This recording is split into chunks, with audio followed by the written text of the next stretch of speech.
Hey, what's up everybody? Welcome to week 4, day number 18 of commercial diving school. Today I'm going to be talking about standby diver drills. If you enjoyed this video, make sure to leave a like. If you haven't subscribed to the channel, make sure you subscribe and leave any comments or questions down below. Now for standby diver drills, we did that all day today. And we started off today with breakfast. We had eggs and corned beef hash, and then straight after that we went into muster, and then straight after muster you start being quick about setting up your dive station. So dive station setup includes getting all your hats on station, getting your comms boxes hooked up to the hats, blowing down all the air hoses, and getting your dive sheets ready. I'll explain what that is in a minute. And make sure your comms is tested and everything's hooked up to the hat, and basically your whole station's ready for divers to jump in the water. Now for standby drills, we are diving different hats than the normal Kirby Morgan or Gorski hats. We're diving something called a band mask, and basically it looks sort of like a regular Kirby Morgan in the front, and then the back part, instead of being a hard helmet type, it's a more like a neoprene, like a wetsuit in the back, and then it has a zipper where you can zip it up, and then over the top of the zipper you have like a band, almost like straps, and then it has like 5 straps, and it secures your head into the hat. So we got to wear those for the first time, dive on those for the first time, and learn how to wear them and dive with them today. So basically a standby diver stands by on the side in case anything happens. Say they need to check on a diver, you don't know what's going on with them. Splash the standby diver. Let's say the diver is working and they can't get themselves untangled or something like that, or it's called getting fouled up.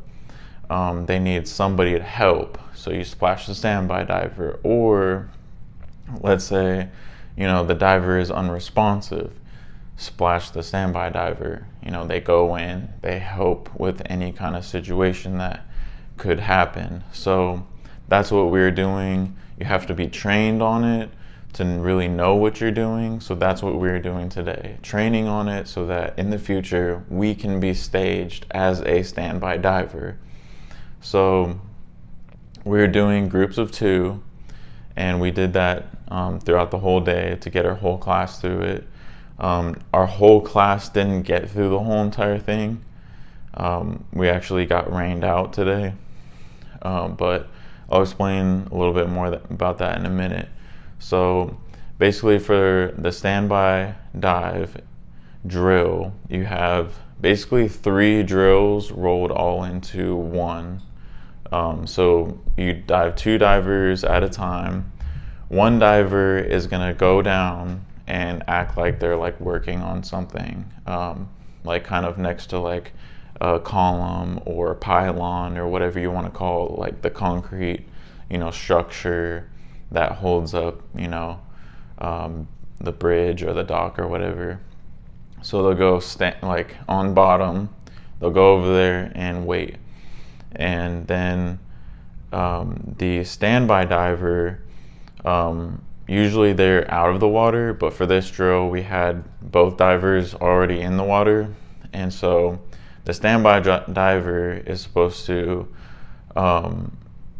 get a order from topside, so from through their comms, to splash standby diver, and they're supposed to get some kind of order like go check on them, or they're unresponsive or something like that. So the first drill we did was that go check on them, just go check on them, simple. So the standby diver grabs the umbilical of the diver that's working, and then they just kind of work their way down it. Now they say that they're on diver's umbilical. They relay that to topside. And then when they're going hand over hand, pulling themselves on the diver's umbilical to the diver, they're saying traveling. And then once you get to the diver, you say, hey, I've reached the diver, they're, and then you give like, okay, like in their viewport, you put it like right up in their face, and then they give it to you right back.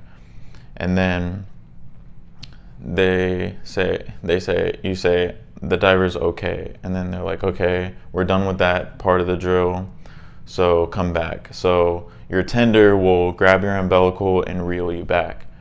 Now the second part of the drill is diver is fouled up. So you do the same thing, traveling. You get to the diver and they're around the pylon or the concrete column or whatever. Now they're wrapped around it. Now you go around, you get them, you bring them back around so they're not fouled up anymore. So that's the second part of the drill. And then you get pulled back and you get ready for another order.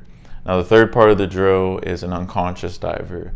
So you do the same thing, you go to the diver. Once you get to them, you're supposed to stick your, okay sign in their face, and they're supposed to not give it back.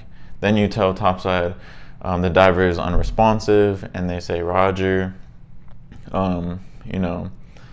Make physical contact with the diver, and you're supposed to hold on to their harness.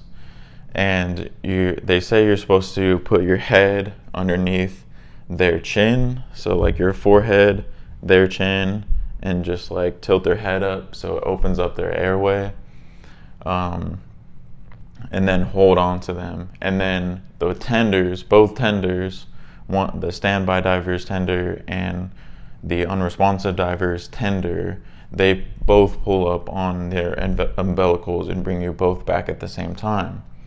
Now you guys switch roles. So the diver that was being rescued and everything, they're doing all the same stuff that you just did.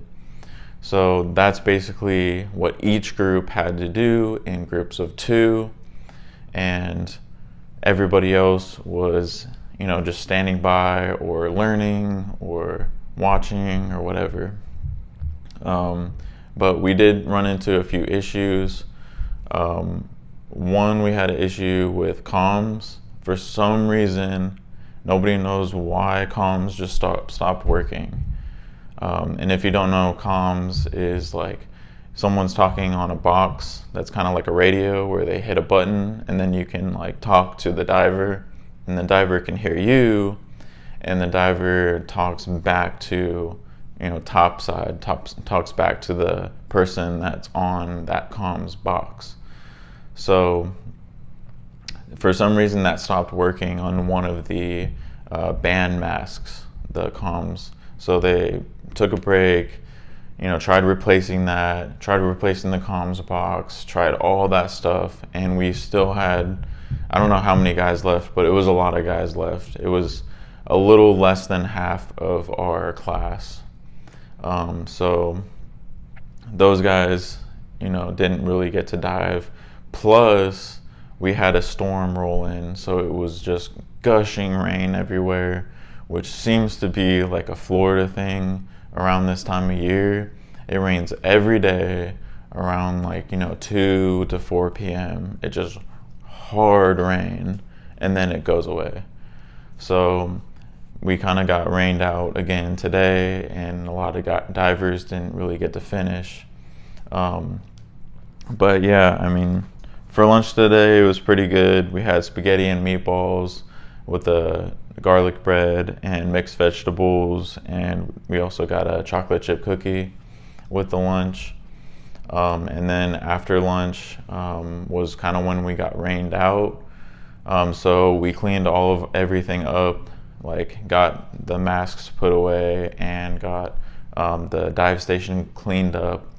And then we went into a classroom, and one of the instructors just went over everything they know about the diving world and stuff that he thinks we should know and stuff like that. So, I mean, overall, I had an amazing day. It was a lot of fun.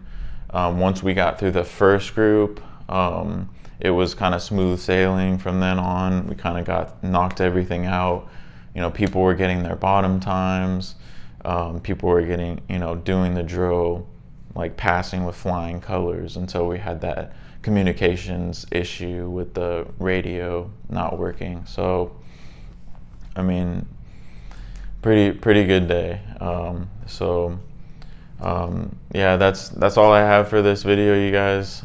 If you like the video, make sure to leave a like. Stay tuned for anything else that's coming up tomorrow, Friday, and I might post a 1 month in diving school video this weekend.